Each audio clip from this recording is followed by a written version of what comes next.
राजकीयदृष्ट्या विशेष महत्त्व प्राप्त झालेला विदर्भातील महत्त्वाचा जिल्हा म्हणजे यवतमाळ.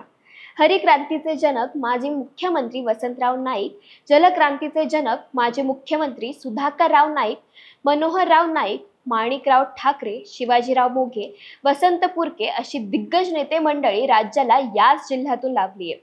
एकेकाळी काँग्रेसचे वर्चस्व असणारे या जिल्ह्यावर भाजपने चांगली पकड निर्माण केली होती, परंतु मागील लोकसभेत येथील मतदारांनी चांगलाच हिसका दाखवला.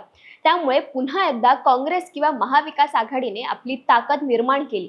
वाशिम, यवतमाळ, चंद्रपूर आणि हिंगोली अशा 3 लोकसभा मतदारसंघांतर्गत या जिल्ह्यात वणी, राळेगाव, यवतमाळ, दिग्रस, आर्णी, पुसद आणि उमरखेड अशी एकूण 7 विधानसभा मतदारसंघ आहेत. सर्व मतदारसंघात सध्या महायुतीचे आमदार असूनही नुकत्याच झालेल्या लोकसभा निवडणुकीत महाविकास आघाडीचे संजय देशमुख, प्रतिभा धानोरकर आणि नागेश अष्टीकर यांनी येथून विजय मिळवलाय. असे असले तरी सुद्धा लोकसभा आणि विधानसभा निवडणुकांचे राजकीय गणित वेगळं असतं. यंदा 7 पैकी 5 मतदारसंघात भाजप विरुद्ध काँग्रेस अशी सरळ लढत होणार आहे. तसेच मनसे आणि वंचित बहुजन आघाडीनेही आपले उमेदवार दिले असून त्यांच्यासोबत आघाडी आणि युतीला पक्षातील बंडखोरांचा सामना करावा लागणार आहे. त्याच अनुषंगाने सर्व मतदारसंघात कोणते उमेदवार निवडणूक रिंगणात आहेत, मतदारसंघातील गणित काय, त्यानुसार कोणाच्या विजयाची शक्यता जास्त आहे, या गोष्टींचा सविस्तर आढावा या व्हिडिओच्या माध्यमातून आपण घेणार आहोत. नमस्कार, मी आदिती आणि तुम्ही बघतायत महाराष्ट्र भूमी. सुरुवातीला पाहूया वणी या विधानसभा मतदारसंघाचा गणित. हा मतदारसंघ चंद्रपूर लोकसभेत येतो.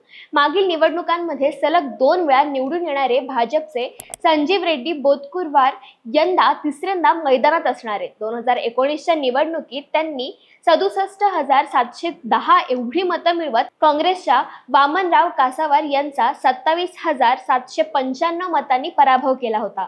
यंदा महाविकास आघाडीकडून ठाकरे गटाच्या संजय देरकर यांचं आव्हान त्यांच्या समोर असणार आहे. नुकत्याच झालेल्या लोकसभा निवडणुकीत भाजपचे बडे नेते सुधीर मुनगंटीवार तब्बल 56,648 मतांनी पिछाडीवर होते.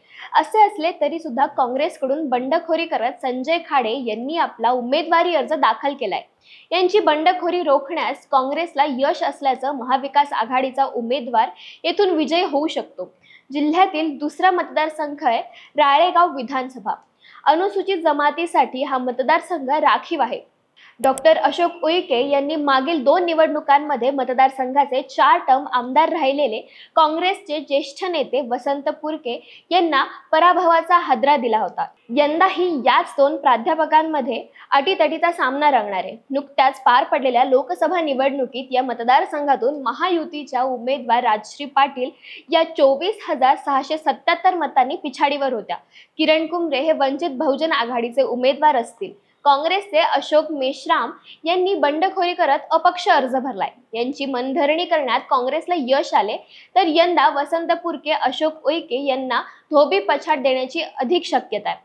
आता येऊया जिल्ह्याचे ठिकाण असलेल्या यवतमाळ मतदारसंघाकडे. मागील दोन्ही निवडणुकीत निसटता विजय मिळवणारे भाजपचे मदन येरावार यांची पुन्हा एकदा काँग्रेसच्या बाळासाहेब मांगुळकर यांच्याशी भिडंत होणार आहे. महाविकास आघाडी 3 पक्षांनी या जागेवर दावा केला होता.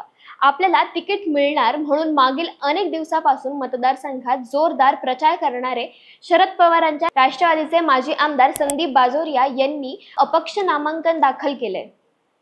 आपण काँग्रेस उमेदवार प्रचार करणार नाही असे यापूर्वीच त्यांनी स्पष्ट केलं होतं.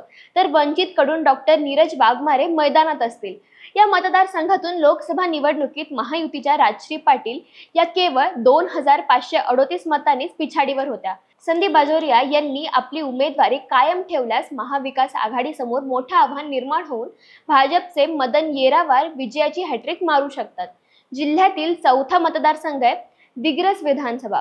शिवसेना शिंदे गटाचे मंत्री संजय राठोड सलग 3 वेळेस विजय मिळवून यंदा 4थ्यांदा निवडणुकीच्या रिंगणात असणार आहेत. या मतदारसंघात बंजारा समाजाचं प्राबल्य बघायला मिळतं.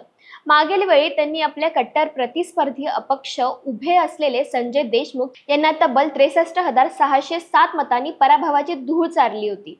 याच मतदारसंघातून यावेळी लोकसभेला खासदार संजय देशमुख यांनी 8,667 एवढं मताधिक्य मिळवलं होतं. यंदा संजय राठोड यांच्यासमोर 20 वर्षांनंतर काँग्रेसचे ज्येष्ठ नेते माणिकराव ठाकरे यांच्या रूपात तगडं आव्हान असणार आहे. शिवसेना फुटीनंतर एकनाथ शिंदेंची केलेली हातमिळवणी आणि पूजा चव्हाण आत्महत्या प्रकरण यामुळे संजय राठोड यांच्या विरोधी वातावरण मतदारसंघात तयार झाल्याचं बोललं जातंय. पोहरादेवीचे महंत सुनील महाराज यांनी ठाकरे गटाला सोडचिठ्ठी दिली असली तरी अत्यंत चुरशीच्या होणाऱ्या या लढतीत मंत्री संजय राठोड यांची दमछाक होणार एवढं नक्की. यवतमाळ जिल्ह्यातील 5वा मतदारसंघ आहे आर्णी विधानसभा. एकेकाळी काँग्रेसच्या बाजूने असलेला हा मतदारसंघ गेल्या 10 वर्षापासून भाजपच्या ताब्यात आहे. आदिवासी बहुल असलेला हा मतदारसंघ अनुसूचित जमातींसाठी राखीव असून भाजपचे डॉक्टर संदीप धुर्वे हे या मतदारसंघाचे विद्यमान आमदार आहेत. जिल्ह्यातील एका दहीहंडी कार्यक्रमात नृत्यांगना गौतमी पाटील हिच्यासोबत डान्स करताना ठेका धरल्याचा आमदार संदीप धुर्वे यांचा एक व्हिडिओ मागील काही दिवसांपूर्वी सोशल मीडियावर प्रचंड व्हायरल झाला होता. त्यामुळेच यंदा त्यांना तिकीट वाटपात भाजपने नारळ दिल्याचं बोललं जात आहे. भाजपकडून यंदा मागील वेळी तिकीट कापलेले माजी आमदार राजू तोडसाम हे उमेदवार असतील, तर मागील निवडणुकीत पराभूत झालेले काँग्रेसचे बडे नेते शिवाजीराव मोघे यांचे पुत्र जिल्हा काँग्रेस कमिटीचे सरचिटणीस जितेंद्र मोघे हे यावेळी निवडणूक रिंगणात असतील. लोकसभा निवडणुकीत भाजपचे सुधीर मुनगंटीवार या मतदारसंघातून 19,564 मतांनी पिछाडीवर होते. तसेच शिंदे गटाकडून विष्णू उकंडे यांनी अर्ज भरल्याने महायुतीचे गणित बिघडू शकते. काँग्रेससाठी या मतदारसंघात अनुकूल वातावरण असल्याचं बघायला मिळतंय. जिल्ह्यातील 6वा मतदारसंघ असलेला पुसद विधानसभा मतदारसंघ हा नाईकांचा बालेकिल्ला आहे. या मतदारसंघातील लढत कायमच चर्चेत राहिली आहे. काका पुतण्यात चुलत बंधू यांच्यात याच मतदारसंघात लढाई झाली आहे. माजी मंत्री मोहनराव नाईक यांचे पुत्र अजित पवारांच्या राष्ट्रवादीचे इंद्रनील नाईक हे मतदारसंघाचे विद्यमान आमदार असून महायुतीत परत एकदा त्यांनाच उमेदवारी मिळाली. मागील वेळी त्यांनी भाजपच्या निलय नाईक यांचा 9,701 मतांनी पराभव केला होता. या वेळच्या लोकसभेला महायुतीच्या राजश्री पाटील यांना 3,198 एवढ्या मतांची आघाडी देणारा हा एकमेव मतदारसंघ ठरला. यंदाच्या निवडणुकीत शरद पवारांच्या राष्ट्रवादीकडून आपल्याला तिकीट मिळेल या अपेक्षेने जिल्हा परिषद माजी उपाध्यक्ष ययाती नाईक यांनी मतदारसंघात बांधणी केली होती.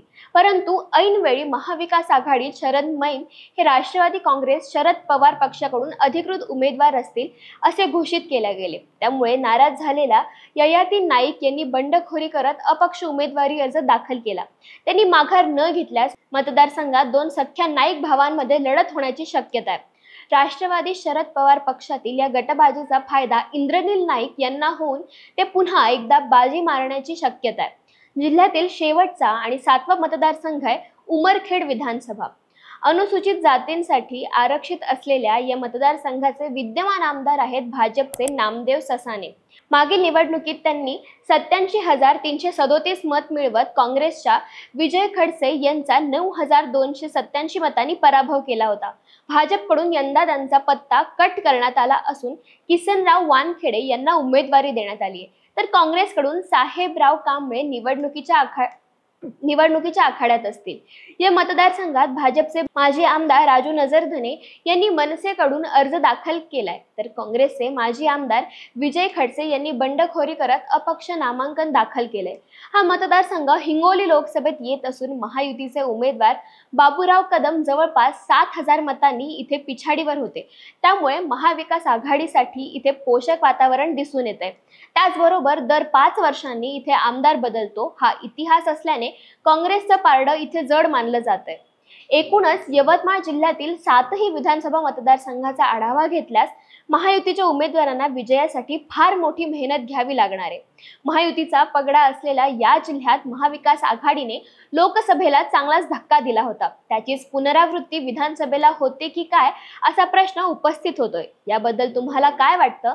कोणत्या मतदारसंघात कोण बाजी मारणार? तुमची मतं आम्हाला कमेंट करून नक्की कळवा. धन्यवाद.